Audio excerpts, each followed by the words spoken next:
200 বছরের পুরনো বিশ্বের বিখ্যাত রেসিং ঘোড়ার ফার্মের মালিকের মেয়ের সাথে প্রেম ভালোবাসার গল্প আমি ভিডিও লাস্টের দিকে বলবো।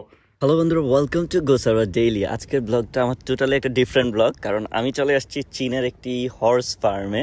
মানে এখানে একটা ঘোড়ার ফার্ম আছে এবং এই ফার্মটা আপনাদেরকে ঘুরে দেখাবো এবং এইখানে আমি এখন কথা বলছি ফার্মে যারা কাজ করে তাদের সাথে। তাই হচ্ছে আমি সবটা বিষয় আপনাদেরকে এক্সপ্লেইন করব এবং এই জিনিসটা সবগুলো ঘুরে ঘুরে দেখাবো, কারণ এই ফার্মটা হচ্ছে 200 বছর আগের একটা ফার্ম, যেখান থেকে ঘোড়া নিয়ে মানুষ অনেক জায়গায় রেস করে। পৃথিবীর বিভিন্ন দেশে এখান থেকে ঘোড়া যায়, মানে এই ঘোড়া দিয়ে রেস হয়। কারণ এই ঘোড়ার যে জাত আছে, এই জাতটা এক সময় ফ্রান্সে চ্যাম্পিয়ন হয়েছিল এখান থেকে ঘোড়া নিয়ে প্রায় 150 বছর আগে। সো এই ঘোড়ার ফার্মটা শুধু একটা ঘোড়ার ফার্ম না, এটা একটা ঐতিহাসিক জায়গা যেখান থেকে চায়নার বিভিন্ন কম্পিটিশন সহ ওয়ার্ল্ডের বিভিন্ন কম্পিটিশনে ঘোড়া এক্সপোর্ট করা হয়। So stay with Gosara daily for different and enjoyable blog. Subscribe to my channel. Let's start. বন্ধুরা, আমরা সবাই জানি ঘোড়া একমাত্র প্রাণী যারা দাঁড়িয়ে দাঁড়িয়ে ঘুমায়, আর এই ঘোড়াগুলোও কিন্তু দাঁড়িয়ে দাঁড়িয়ে ঘুমাচ্ছে। আর এর জন্য সবচেয়ে উপকারী বিষয় হচ্ছে ঘোড়া কিন্তু গরু বা অন্য প্রাণীর মতো শরীর ময়লা হয় না, কারণ তারা তো ঘুমায়, তারা তো লে ডাউন হয়ে বা শুয়ে থেকে ঘুমায় না, শুইতে গেলেই তো ময়লা হয়ে যেত। এই প্রত্যেকটা ঘোড়া, এখানে যে কামারিরা আছে বা এখানে যে ঘোড়ার রাখাল আছে, ওরা প্রতিদিন প্রত্যেকটা ঘোড়াকেই রাইড দেয়, কারণ প্রত্যেকটা ঘোড়া না চালাইলে এই ঘোড়াগুলো ট্রেনিং থাকবে না, এই ঘোড়াগুলো দেখা যায় যে স্পিড কমে যাবে। সো এরা অনেক হার্ডওয়ার্ক করে, ওরা এখানে দেখা যায় যে ঘোড়া রাইড দিচ্ছে। দেখুন বন্ধুরা, এখানে কালো ঘোড়াটা কিন্তু অনেক অনেক সুন্দর। আর আমরা এখন দেখাবো আপনাদেরকে ঘোড়া যে চালাইতে গেলে বা একটা ঘোড়ার ফার্মে 200 বছর ধরে এখানে ঐতিহাসিক কিছু জিনিস আছে। দেখুন, এখানে ঘোড়ার ক্যাপ আছে, তারপর ঘোড়াটাকে স্পিডে চালাইতে গেলে যে ঘোড়ার কিছু সরঞ্জাম আছে। আর এখানে আসলে মানে অতীতকালের অনেক জিনিস তো, আর আমরা তো বাঙালিরা ঘোড়ার সাথে ইউজ তো না, ঘোড়ার ফার্মের সাথে, তার জন্য আমি অনেক কিছু এখানে জানি না যে কি আছে। আপনারা দেখেন, আশা করি যে আপনারা জানবেন, কারণ আপনারা হয়তো বা ঘোড়ার ফার্মের সাথে পরিচয় আছে। এবং বন্ধুরা, এদিকে দেখুন, সাদা ঘোড়াটাও কিন্তু অনেক সুন্দর। এখানে প্রত্যেকটা ঘোড়াই অনেক অনেক হেলদি। এখন বন্ধুরা আমি চলে যাব ঘোড়া যেখানে রাইড হচ্ছে ওইখানে। এবং ঘোড়া আমি কিন্তু চালাইতে পারি না, কারণ আজকে যদি হুট করে আমি এই স্পিডি ঘোড়াগুলাতে, এত দ্রুত গতির ঘোড়াগুলাতে হুট করে উঠে যাই, তাইলে কিন্তু আমার বিপদ হইতে পারে। তার জন্য কিন্তু আমি উঠবো না। কারণ আমি যদি উঠে একটা ঝামেলা পাকাই, তাহলে আমার ডেলি ব্লগ দিবে কে? এটা তো আমার কমিটমেন্ট, আমি প্রতিদিন ব্লগ দিতে হবে। এই যে দেখুন, ঘোড়ার যে রাখাল আছে সে কিন্তু অনেক ফ্রেন্ডলি। আমি বলছি যে কাছে আসো, সে কিন্তু কাছে আসছে এবং দেখুন ঘোড়াটাকে এখানে করছে এবং সেই ঘোড়াটা কিভাবে রাইড করবে আমাকে দেখাচ্ছে। বলছে যে দেখো, এই ঘোড়াটা হচ্ছে এইভাবে চালাইতে হয়। আর ঘোড়াকে কিন্তু আপনি হুট করেই মানে চালাই দিতে পারবেন না, মানে জোরে স্পিড আসবে না, এটার জন্য আস্তে আস্তে আস্তে আস্তে চালাইতে হয়। যেমন আমরা সাইকেল চালাই, আস্তে থেকে জোরে, এরকম ভাবে করতে হয়। বন্ধুরা আমি দেখানোর চেষ্টা করি চীনের নতুন নতুন বিষয়গুলো আপনাদের সামনে তুলে ধরার চেষ্টা করি। অবশ্যই সাবস্ক্রাইব করলে আমার অনেক ভালো লাগে, কারণ আপনাদের ভালোবাসা আমার চ্যানেলটা কিন্তু খুব দ্রুত গতিতে আগায়, কারণ আপনারা অনেক ভালোবাসতেছেন। অনেকে ভিডিও দেখেন কিন্তু সাবস্ক্রাইব করেন না, প্লিজ একটু সাবস্ক্রাইব বাটনটা চেপে দেন। বন্ধুরা, ঘোড়া চালানো তো আপনাদেরকে দেখালাম, কিন্তু একটা ইম্পর্টেন্ট বিষয় হচ্ছে আমি ওদের কাছ থেকে জানতে পারলাম যে ঘোড়াগুলাকে চালানোর পর প্রতিবার এটা শরীরটাকে ধৌত করতে হয়। কারণ আমরা কিন্তু অনেক পরিমাণ ঘেমে গেলে, অনেক হার্ডওয়ার্ক করলে, গোসল করলে শরীরে যেমন একটা রিল্যাক্স আসে, এই ঘোড়াগুলাকে ধৌত করতে হয়। আর ঘোড়া যেহেতু শুয়ে থাকে না, সো প্রবলেম হয় না। ওরা দেখেন কত সুন্দরভাবে ঘোড়াগুলোকে ধৌত করতেছে। আর এইখানে যারা আছে কাজে নিয়োজিত, তারা কিন্তু খুবই এক্সপার্ট। আর এই পুরা খামারটাতে, এটা কিন্তু অনেক বড় একটা খামার, এখানে প্রায় 50 থেকে 60 জনের মতো লোক কাজ করে। আজকে কিন্তু এই জায়গাটাতে আছে মাত্র 2-4 জনের মতো আছে, কিন্তু মানে আমাদের দেশের মতো তো রাখাল রাখলো 24 ঘন্টা কাজ করবে না, ওরা 8 ঘন্টা করে কাজ করে। দেখছেন, এই দেশগুলোতে একটা ঘোড়ার ফার্মে কাজ করতে গেলেও 8 ঘন্টা করে কাজ করতে হয়। কত রুলসের মধ্যে থাকতে হয়, শ্রমের কত রকম সুন্দর নিয়ম, যে জিনিসটা আমাদের এখানে কিন্তু নাই। আমাদের এখানে রাখালরা, কৃষকরা কিন্তু কারো বাড়িতে কাজ করলে সারা দিন কাজ করতে থাকে, কিন্তু ওরা কিন্তু 8 ঘন্টার উপর কাজ করে না। ওরা কিন্তু অনেক স্মার্ট এবং শিক্ষিত, দেখেই তো আপনারা বুঝতে পারছেন।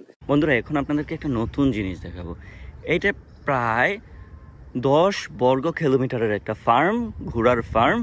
এই ফার্মটা নিয়ন্ত্রণের জন্য কিন্তু এটা মোটামুটি একটা জঙ্গলের ভিতরেই। আর এই ফার্মটার নিয়ন্ত্রণের জন্য কিন্তু একটা হেলিকপ্টার আছে, এবং এই ফার্মের কর্তৃপক্ষ হেলিকপ্টার তো আছেই, হেলিকপ্টারের পাইলট আছে, এখানে ডক্টর আছে। মানে এটা বললাম না, এটা কিন্তু এখানে কয়েকটা ঘোড়া দেখতেছেন, কিন্তু এই ঘোড়াগুলো কিন্তু রেসের জন্য ইউজ করা হয়। এটা হচ্ছে এশিয়া মহাদেশের মধ্যে একটা অন্যতম বিখ্যাত ফার্ম। কারণ বিখ্যাত বলার কারণ হচ্ছে এশিয়া মহাদেশে আরও ফার্ম আছে যেগুলোর সাথে প্রতিযোগিতা করে, মানে প্রতিযোগিতা যেহেতু করে অবশ্যই তো ফার্ম অন্য জায়গায় আছে।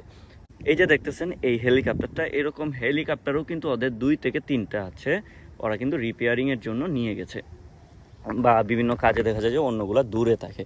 এবং এইখানে দেখুন বাস আছে, এই বাসটা কিন্তু দেখে মনে হচ্ছে যে অনেক বছরের পুরনো বা আগে এটা মোটামুটি নষ্ট হয়ে গেছে এই বাসটা।